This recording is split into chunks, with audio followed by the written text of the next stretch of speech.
Those who cannot remember the past are condemned to repeat it. Make sure you watch this video all the way to the end, because what you're about to see will shock you. Yes, he confessed. But before we go any further, I need you to hear this. Back in 2005, another young woman vanished under strikingly similar circumstances. Her name was Natalee Holloway. And when you see how her story lines up with Sudiksha Konanki's, you'll be so shocked. You'll think you're watching the same nightmare play out twice, because the parallels between these two cases, they're not just similar. They're almost identical. It's like a tragic script the world has already seen, but no one ever learned from. Same setting, a beautiful beach in a foreign paradise.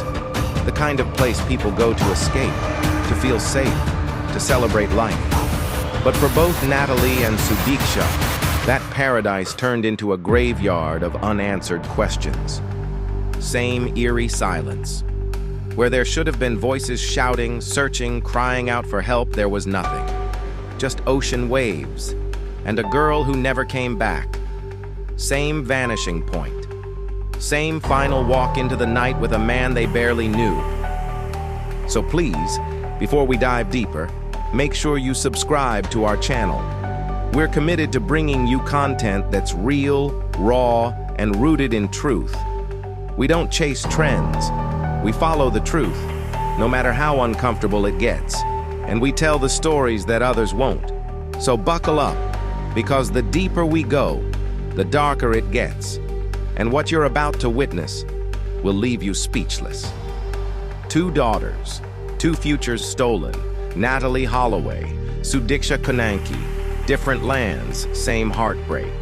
One vanished in paradise, one died on the road. Both left questions that scream louder than answers. This is not just about justice. This is about who they were and why we cannot forget.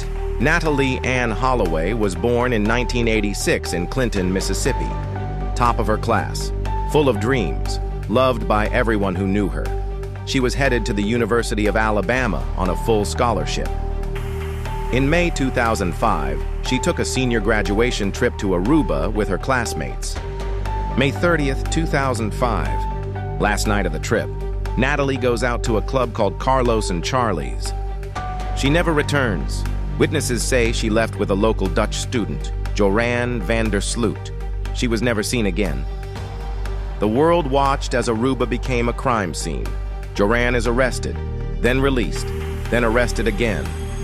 His story changes constantly. The world watched as Aruba became a crime scene.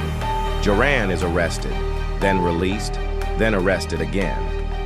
His story changes constantly. I left her on the beach. She had a seizure. My friend helped hide the body. None of it added up. No body, no closure. Natalee's mother, Beth, became a symbol of relentless hope and pain. She searched every inch of the island, pleaded with governments, fought the silence. Years passed. Joran moved on. Then, another tragedy. In 2010, Joran murdered another young woman, Stephanie Flores, in Peru. In 2023, he's extradited to the U.S. for extortion. There, under oath, he finally confesses, "She refused me. I got angry. I hit her with a cinder block. I pushed her into the sea. No remorse, no body, just silence." But what if I told you this has happened before, and it happened again? The difference? One girl disappeared in Aruba. Natalee's case was filled with lies, denial, and global attention, while Sudiksha's slipped into silence, with the last person to see her saying nothing, doing nothing, and the world barely noticing she was gone. Joran van der Sloot, the charming Dutch student who knew all the answers, until the silence said more than he ever did. He changed his story, again and again, until justice chased him across continents. Today he sits in a Peruvian prison, a confessed killer, a name etched in cold memory. Joshua Riibe, the college senior from Iowa. He says they went into the ocean. A wave came, they swam back, but only he returned. No charges, No answers, just questions and echoes in the water. They both said they wanted to help. They both stayed until they were free to leave.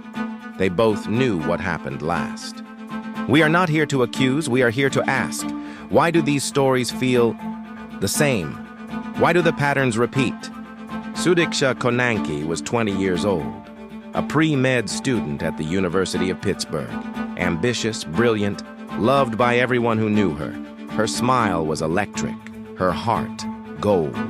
She wasn't just going to succeed, she was going to heal the world.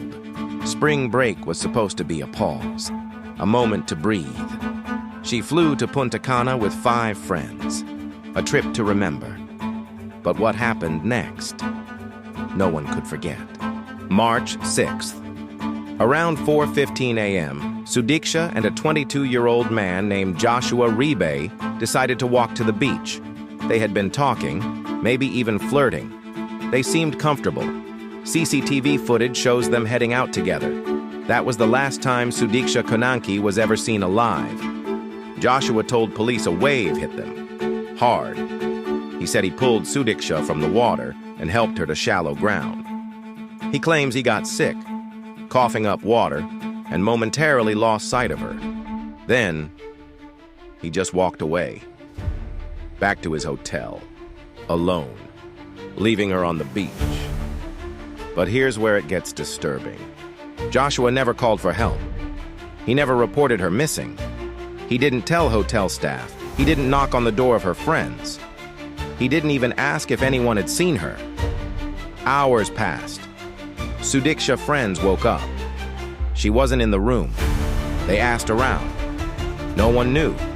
Then they asked Joshua, and that's when he finally said, "She was with me on the beach."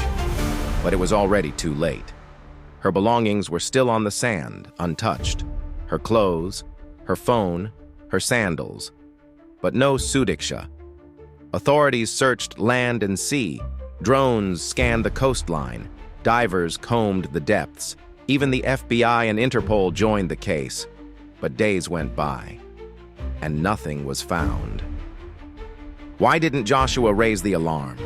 Why did he act like nothing happened? Why didn't he tell the truth immediately? He told police he assumed she was safe. But how do you assume someone is safe when the ocean just tried to kill you both? Why didn't he stay? Why didn't he scream her name? Why didn't he search? We're not here to point fingers. We're here to ask questions that still don't have answers. Sudiksha's parents flew to the Dominican Republic. Her father stared out at the sea, begging for a miracle. They held hands. They prayed. They stood on the same sand where their daughter vanished. And still, no answers came. Eventually, they wrote a heartbreaking letter to authorities. They asked for something no parent should ever ask for, to declare their daughter dead, because living without closure is another kind of death.